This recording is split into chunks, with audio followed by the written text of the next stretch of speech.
Hello, everyone. I am going to get started in just a second. I just got to make sure that my internet is working.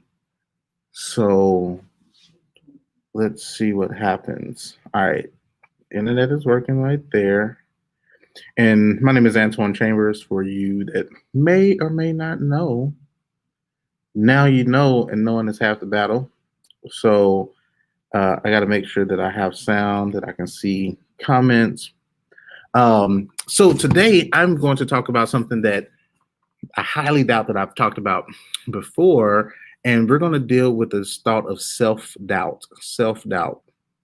Uh, and the way I'm going to try to approach it is going to be a way that will hopefully. Oh, my stuff is getting blurry.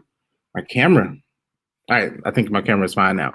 So I want to share this thought with you, and hopefully for you to watch the replay, it'll bless you. For you that are watching now, hopefully it will help you in the areas of self doubt. So I'll start by saying this. Uh, I've talked about it a few times how occasionally we find ourselves in the battle of comparison. And I've said it before that comparison is the thief of joy. I think that's the quote. It may or may not be the quote, but that's pretty close if it's not. So, comparison is a thief. So, oftentimes our self doubt can sometimes be triggered by the fact that we have spent too much time comparing. Uh, and you have to ask yourself seriously, have I ever experienced self doubt? And if you really explore it, you will be able to say, uh, you have.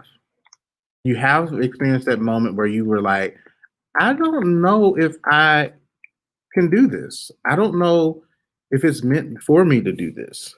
And the challenge is that we hit this place, and it's a place that we can overcome, but we first have to understand why are we experiencing self-doubt.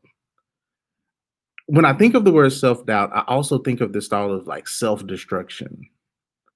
Like self-doubt for me feels like when implode, I think it's called, the buildings where they put the bombs or whatever in the building, and they strategically place them so that it caves in on itself instead of exploding out and destroying the things around it.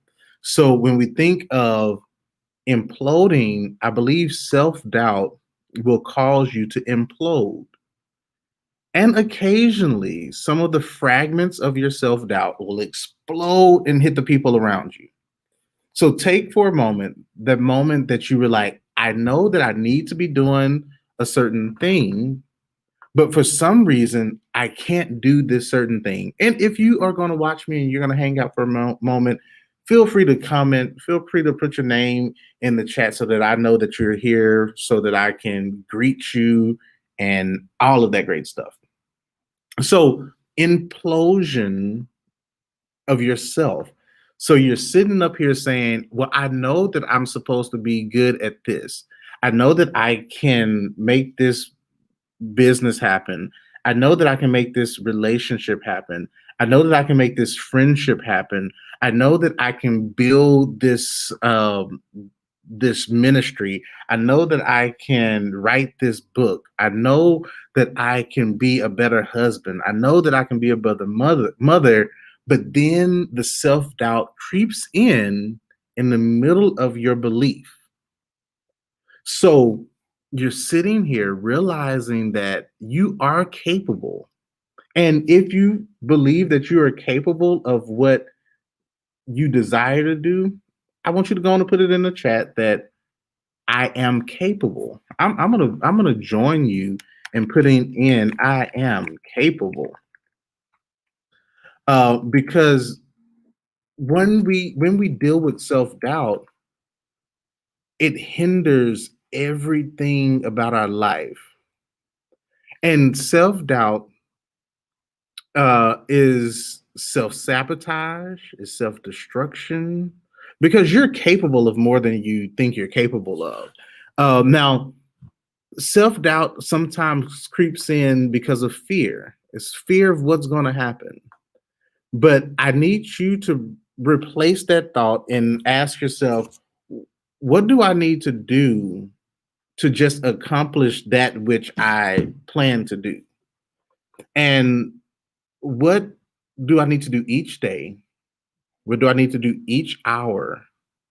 What do I need to do this year to encourage myself enough to say that I am capable of hitting this goal? I'm capable of reaching this. Now, sometimes um, we will try things and those things may not work. Sometimes we will explore options that don't work.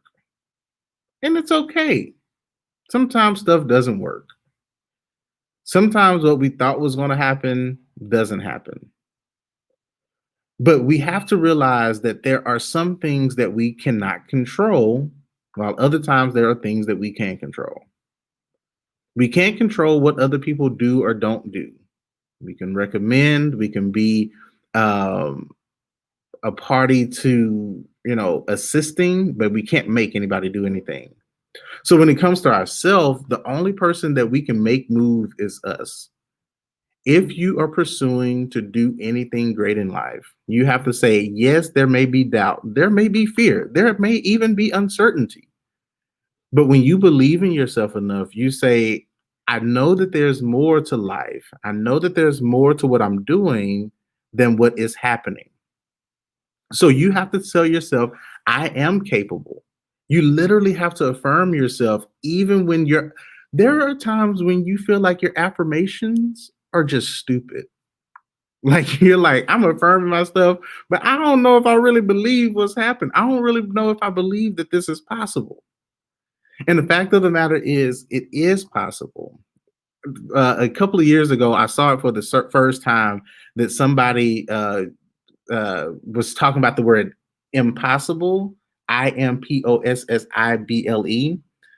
and they changed it from impossible to I'm possible. So sometimes the things that you feel are impossible on your journey are not impossible.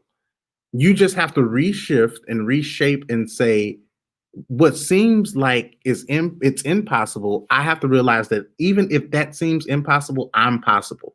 So whatever it is in you that you want to do and want to succeed at, it will not be easy. There's no 21 steps to being the perfect person, but there are steps to being a better person. And that better person starts with saying, I got to kill the self-doubt. Last week, I talked about David and Goliath, and I talked about him having these stones, and these stones were a part of what he does. Hey, Miriam, good to have you on. These stones took out something that was holding a nation back. He threw a stone, knocked out Goliath. For some of you, your Goliath is self sabotage, is self destruction, and self doubt. So today, we're just talking about the self doubt as one of the things that we have to kill. Now, it's understandable to have some doubt, but we have to realize that uh, faith without works is dead. So if you are having self doubt, you have to transition that self doubt to having faith in the fact that God called you to do something, whether you know what it is or not, or if you're certain or not. You have to do what you were called to do. And if you don't know what you were called to do, you have to spend some time figuring it out through prayer, through reading, through study, through mentorship, through counseling, whatever it is, because self doubt may be the biggest Goliath in your life. And you have to choose a stone to take out this Goliath that is trying to take you out. And I want to say it's okay to have self doubt. I won't say that it's okay to have self doubt, but I will say that self doubt happens because you may see that the success level of somebody else in your same field is greater. That doesn't mean you're less. That means they've just overcome some things that you haven't overcome yet. And when you overcome it, you will be the name that is name dropped. Tomorrow, I'm going to talk on the topic that I have called Name Drop Jesus. And Name Drop Jesus is going to be an incredible talk that I hope you will join me on. But I mentioned that so that I let you know that even in your self doubt, you have to name drop yourself. You have to realize that you're the GOAT. Yesterday, I was having a conversation, and it was a conversation of me just being transparent with the fact that I'm like, yo, there's some things that I want, and either my self doubt or self destructions or whatever those things are causing me to not hit what I want to hit. Now, at the end of the day, I have done and had an amazing year, but this year doesn't compare to what God is planning to do. The same thing for you. There are some things that you are called to do this year that are going to be unbelievable. And when these things happen, you're going to be like, yo, I can't believe that that happened. But it starts with understanding that doubting yourself is taking you out the game. Like, what runner gets into a race, even if you're racing the greatest runner or racer or sprinter, whatever, the best runner on earth, no racer that has confidence in himself and their ability will get into a race with the expectation that they are going to lose. No basketball team that has winning potential and winning mindset will get into a basketball game and see the other team and be like, yo, there's no way we can beat them. Sometimes we are getting into our self-doubt, we're getting into our own way and defeated by our stinking thinking. Self-doubt is a stinking thinking. Nobody wants to be around something that stinks. So don't allow yourself to dwell in the self-doubt of yourself. You have to literally tell yourself, I have this. I can make it. I can do it. I am good enough. I got this under control. Whatever your affirmation is, you have to say it. Now, when you start to do your affirmation, with every affirmation, you may have a moment that jumps in and then that doubt continues to rise up. And doubt is going to rise up because we're human. You are human. I am human. But that doesn't mean we're incapable. Everybody that you have seen that has ever been successful has still been human. They just learned some different things. They executed at a different level. They were fearless in some cases, and they had a why. They had this reason that got them fired up about that, what they were going to do, and they pushed through it.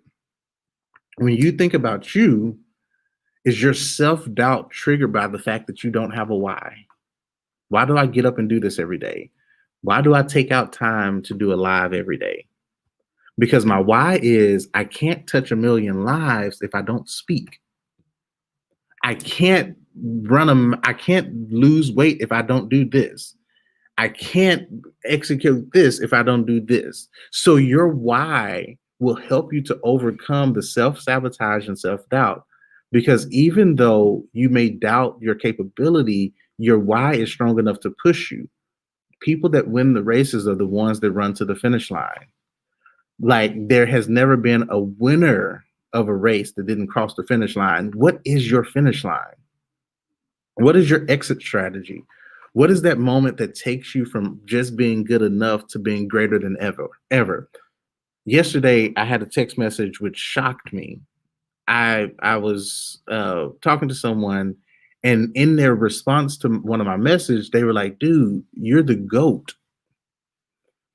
And I looked at this message and I was like, wait, I am. Just because somebody else doesn't see it or you haven't been up in lights doesn't mean you are not the mark of being the GOAT. And those people that are surrounding you, sometimes they recognize it even when you don't recognize it.